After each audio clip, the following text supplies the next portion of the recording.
everyone, my name is Austin Tay from BIA Taylor's University. One City is the place where we choose for BSS assignment, and it is located next to a highway, and it is in USJ 25. This building is also surrounded by high density areas such as Subang Jaya, Puchong, and many more cities. Okay. So the main design idea for this shopping mall is green design. They don't use a lot of electricity for this shopping mall. For example, their lighting, they depends a lot on natural lighting. That's why you can see a lot of glasses being used as their main material. For example, is the rooftop. They use glass as their main material so that the sunlight can penetrate into this building, so they don't need a lot of light bulb. And also for their ventilation, they depend a lot on natural ventilation rather than mechanical ventilation. So you can see a lot of openings in these buildings. This is to allow the air to circulate throughout the building. And also you can see a lot of green plants and water fountains. This is to cool down the shopping mall. So all of this can cut down the electricity usage.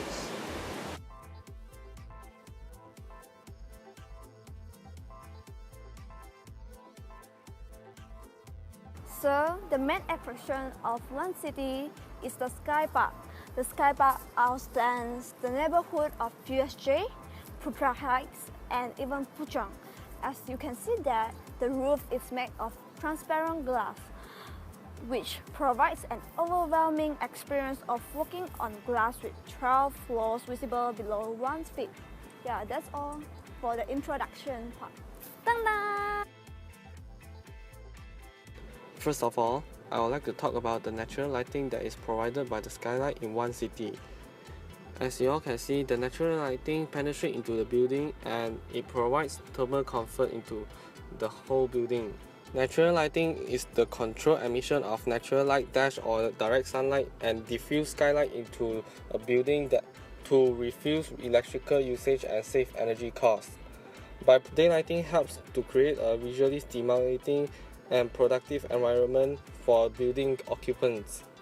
Artificial light sources are other sources of light which develop to assist the natural light. It will have different frequencies and wavelengths that determine the light color.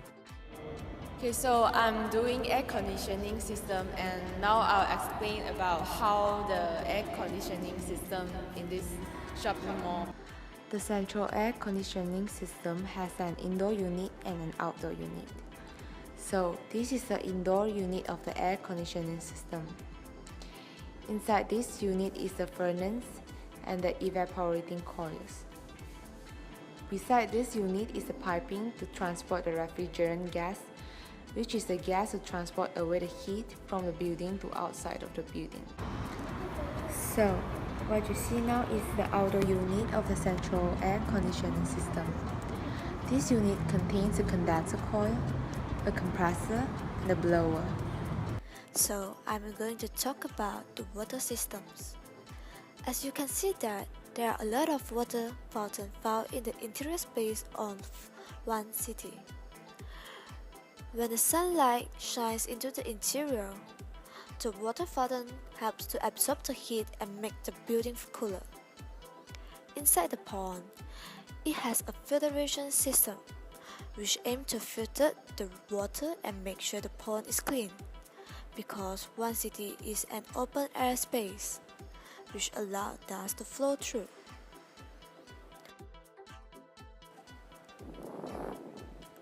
The flush system used in One City toilet is dual flush system. This system consumes much less water per flush than normal toilet. Normally, the water flush involves a great deal of waste, but dual flush system use a small amount of water to push waste as it has wider trapway. Now, this is the drainage system that allows rainwater to flow through as an initiative to reduce water consumption. The function is to filter the rainwater from the rooftop into the storage tank and hence the filtered rainwater will be pumped to the domestic use in order to supply the whole building.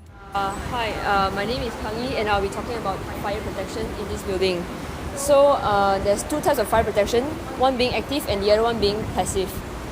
Active fire protection refers to automated or manual systems that fight fire. Passive fire protection refers to the infrastructure of the building that implemented fire safety measurements to ensure the safety of occupants in this building.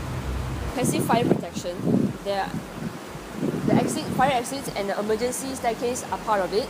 So there are about 4 fire exits in this building, one being north, south, east and west.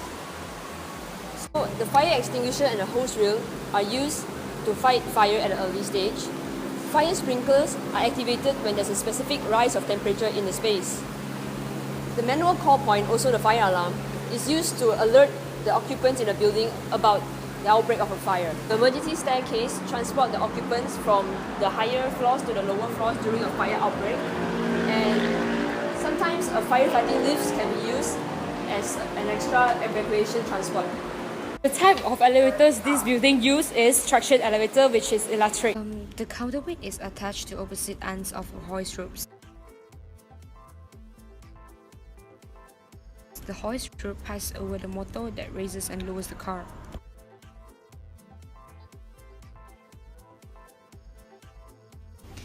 Since we're at the top floor right now, we can determine that the building doesn't have a motor room.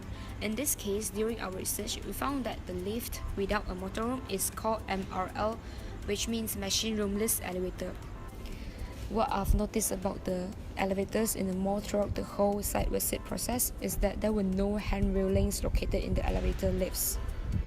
Not having handrails in all the elevators could be a disadvantage for a fair number of people, like the disabled ones, the elderly, and the ones on crutches.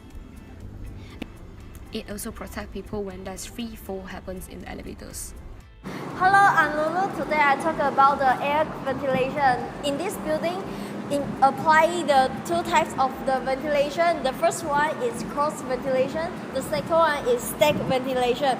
The first cross ventilation, the orientation of the building allow the wind to entrance direct from the north entrance, escape to south entrance. Therefore, the fresh air will brought in this building so that we feel comfortable, and even though here don't have air conditioner.